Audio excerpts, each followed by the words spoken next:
what specifically can we do? Let's start with Max Myers. I think the most obvious thing that has to happen is we have to get a new DEP secretary. One that understands global warming. That's the obvious starting spot in relation to what we just discovered through his appointment.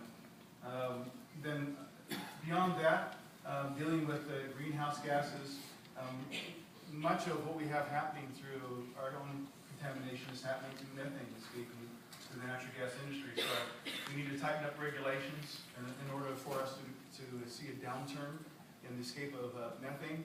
And that's really going to be the primary thing and primary focus, because that's one of our greatest contributions to greenhouse gases. Thank you, John Hanger. Look, the first thing you got to do is fire Governor Corbett. There's no answer to global warming in Pennsylvania without firing Governor Corbett. Yeah, he has terrible appointees, but it starts right at the top. The second thing is that I wrote the Pennsylvania Climate Action Plan in 2009 with Secretary Quigley and others. It's got 52 recommendations. It's been sitting on a shelf and gathering dust with this administration.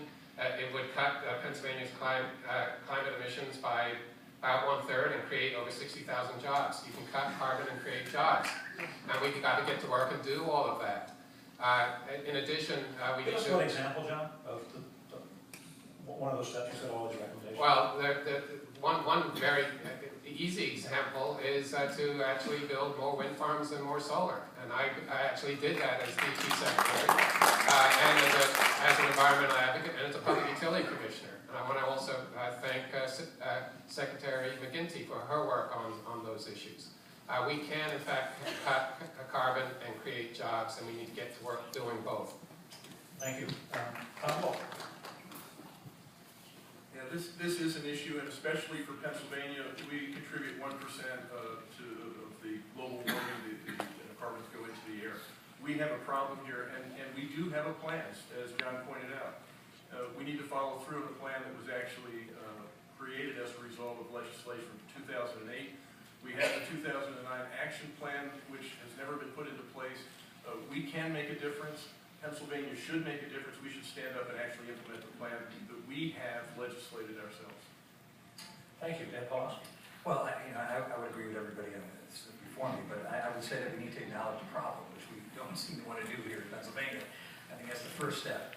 But as mayor, I've attacked this issue straight on. I mean, we've done a number of things at the city level, fridge fuel converters to basically, reduce our carbon emissions in our city fleets, solar panels on our city buildings, making sure we get energy efficiency, changing all our street lights to LEDs. Those are things that we need to push those innovations and those energy efficiency programs throughout the state, throughout all our municipalities.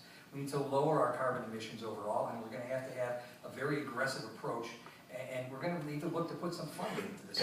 We've been cutting funding back while we're giving massive subsidies to the gas industry. I mean, think about what would happen if we would take that $1.6 billion that we're giving for cracker plants and actually put that into renewable energy. How many jobs would we create? How much would we be able to lower our carbon emissions as a result of that? We need to think outside the box. We need to have this dialogue about what's happening in the environment around us and really make sure that we put the resources behind that. Thank you. Katie McGinty. Thank you. We have to acknowledge the problem, but we also have to seize the opportunity. Tackling this issue is our ticket to driving our economy forward. 2/3 of every unit of energy that we generate in our power plants is thrown away in heat and waste. What that means is taking that issue on drives your economy forward. We can tackle the global warming problem by doubling down on our leadership in things like renewable energy and energy efficiency. If there was a state equivalent of treason, to me it would be a governor who not only fails to grow jobs, but attacks good, high-paying jobs that we have. I was proud as secretary to pass the Renewable Portfolio Standard in Pennsylvania. At the end of my tenure, we were #1 in the country in wind energy jobs, #2 in solar. Tom Corbett not only didn't preserve those jobs, $70,000 a year jobs, but actually became one of the few governors to say, I'm opposed to these industries. Thousands of jobs lost, the climate problem worse. We should turn that around. Thank you. Rob McCord. Yeah, we need to accept the moral mandate, accept the legal mandate, and embrace innovation. And very much I agree with what Secretary McGinty, Secretary Hanger, Mayor Pawlowski have already pointed out, that this can fuel economic growth. First, the moral mandate. I'm 54 now. We've had a 61% increase in global climate change causing emissions since 1990, when I was 31 years old. My generation backed up and punted on this for no good reason.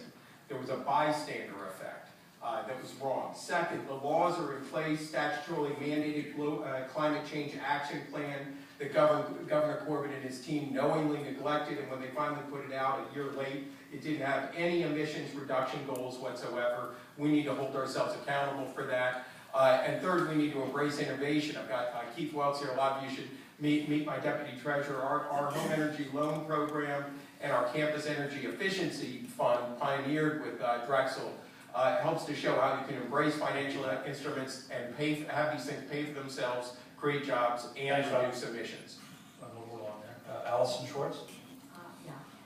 This does take leadership, and it takes a governor who really cares and is going to do something about it. You hear the laws on the books. If you're not actually saying, as governor, this matters to me, and I'm going to do it. I believe very strongly that Pennsylvania has a real responsibility here to step up, to deal with our own carbon emissions, both for our own people here and for the country, and we can. I would, we may talk about this more later, but I would actually, I think they talk about doubling the renewable portfolio standard, so we actually really require and invest in alternative fuels. That's what we should do. I'm talking about wind and solar and hydro. That we should invest in energy efficiency, and that we should set the best building standards possible, so the combination of regulations and standards and incentives to get it done, and we should build sustainable communities. We want this. It's our legacy. It's our history. We are the green state. Remember, this is Penn's Woods after all. We should make sure that we move forward in being the state that actually knows how to do renewable energy, knows how to build sustainable communities, and knows how to be a lot cleaner and greener. Joellen Litz? Thank you, sir.